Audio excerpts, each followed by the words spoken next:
one special, right? Two specials. Two specials. One on Showtime, then one on YouTube.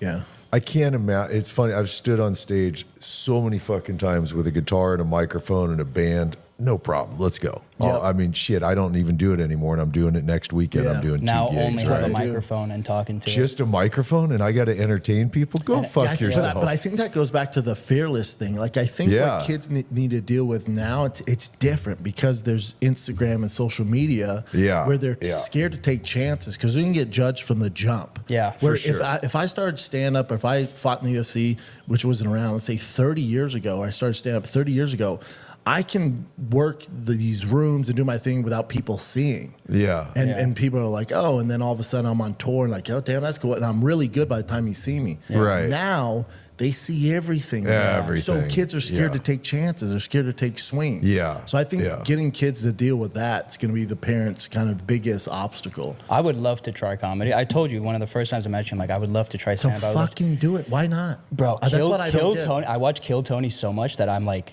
scared in a way. You shouldn't be though, because Kill Tony is 1 minute. So that 1 minute would be tough for Bill Burr, dude. Yeah. So they're set up. And have you seen Bill Burr on Kill Tony? Yeah, he gets mad eats at him Tony. alive. He rips Tony apart. Yeah, but Kill Tony's crushing it. And it's very entertaining. But as far as like comedy goes, like you wouldn't want to start on Kill Tony. Yeah. Like they've built some huge names, and God bless them. And those people are so talented. But you want to do it the right way. Go to open mic, do that stuff. You Totally. want to Figure out what works first. No, just get your reps in. But then there's so many you're not guys. good because you get reps in. Yeah. So they say 10 years till you find your voice, but really 5 before you start really getting an act together. But 5 years was back in the day when people were doing 1 set a night. When LA, you could do 4 or 5 sets a night. So you do 5 sets a night, you're going to be you're gonna see what way works. better, way faster in 5 years. And you might have to be fucking eat shit rolling in before you in can 2. You have to like bomb sets to understand just what how works. it goes. Yeah. Have you? I'm sure you bombed before. Yeah. It's gotta I be mean, a I don't terrible believe in the feeling, Louis huh? C.K., who's one of the goats, who says you got to bomb 1,000 times before you get good. I don't believe in that. No. You probably shouldn't be doing it. You probably, if you're bombing all the time, yeah. That's the thing. I see a lot of guys on Kill Tony. They're like, how long have you been doing comedy? Oh, 2-3 years. And it's like, dude, They're savages, or they're bad. Or they're bad. Yeah. They're bad. Yeah, it might not be for them. Or But it's just like sports. Yeah. Like I can tell you 9-year-olds now on our team where I'm like, oh, buddy, you should be cutting the oranges for the boys. Yeah. You can tell. Boy. Yeah, it's like it's not mean. It's just like, man, put your energy in something else. But it's like you're not going to compete with these kids. Have you ever done Kill Tony? Oh, like yeah. as a guest? Oh yeah, tons. How was it? Yeah, it was dope, but it wasn't what it was now. Like now, you're talking the biggest show in the world. Yeah. When I did it at the how Comedy huge it Store, it was it was big, but it wasn't like it is now. And he was always like that? Like a total... Tony, yeah, Yeah. yeah, yeah. I mean, I get his style. Savage. It's just, dude, if I went out... his work ethic is what separates Tony. Yeah, he's a 'Cause fucking there's a beast. lot of good roasters, but Tony's work it's work ethic. Yeah. Whoever you look at, the reason they're an outlier. Yeah, Tony's an outlier when it comes to roasting, or Rogan's an outlier when it comes to podcasting. It's their work ethic. Yeah. That's what separates Tony and everybody else, especially in comedy. There's not a lot of great work ethics. Yep. For Tony, I always tell Sean too, because we're 7 years into the channel, right? Yep. And Kill Tony just did what, 10? He's on his 10th, 11th year, just starting to pop off now. You go watch the old episodes, and you're like, I can't believe he still showed up to do this, and it sucked. Yep. And now it's huge, dude. Yep. You know, like we just got to keep showing up, doing the podcast, doing the car videos, Especially in this space, because no one's really doing it. Yeah. You know, the car space is different. Yeah. Yep. Yeah, we're trying. Next up for me is trying to figure out how to get. I mean, I would say arguably in the pro touring resto mod world, we've become the biggest YouTube channel. Love it. Brendan Schaub is insane. So he did a podcast interview that got 1,000 views. Look out. And then he had the nerve, the audacity, the unmitigated gall to call out Louis C.K.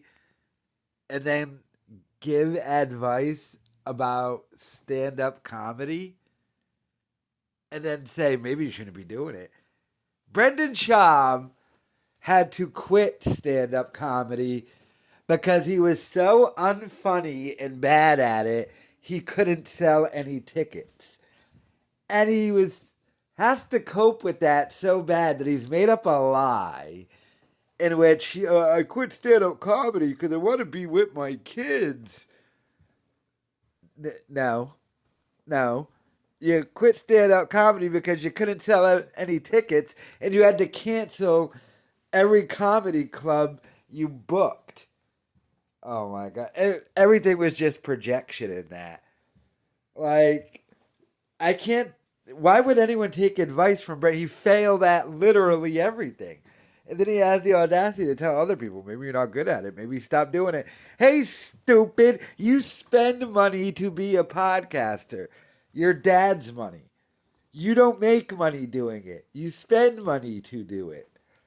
Whatever money Brendan Schaub makes, you don't see the overhead and everything of which he has to spend. Paying employees, warehouses, studios. And he completely failed at stand-up. He had to quit stand-up. So when he's sitting there and he gets all confident, so here's my advice. This is like, why would we be talking to you on advice? You stink.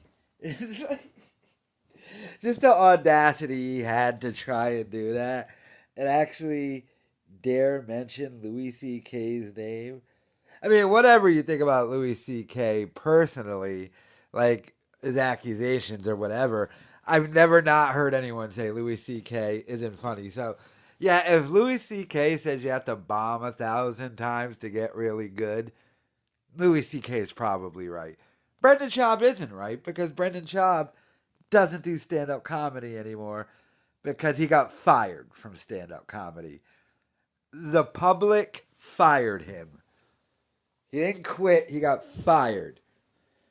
If you start booking shows and you can't sell one ticket, that's you getting fired for not being good at your job. And the guy even said, "Oh, you got a special?" And it's like, "No, I got two.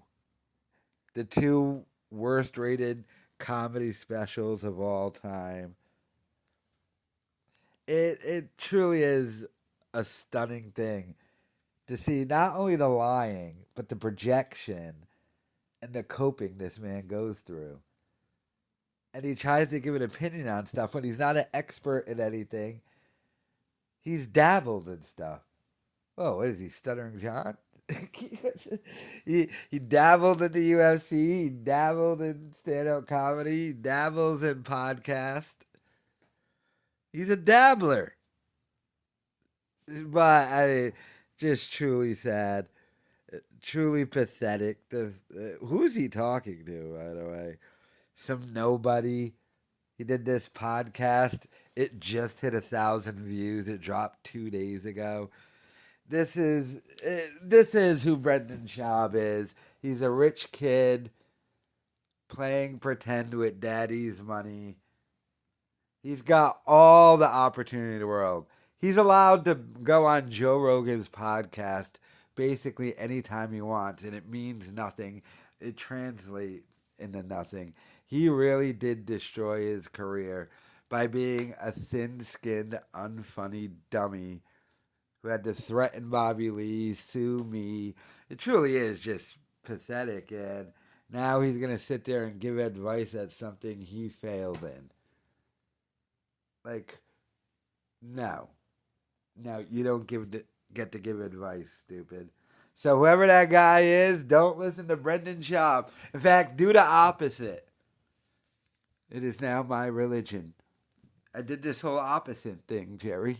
But yeah, do the opposite of what Schaub says, and then maybe you'll have a chance to be successful. But let me know your thoughts in the comments.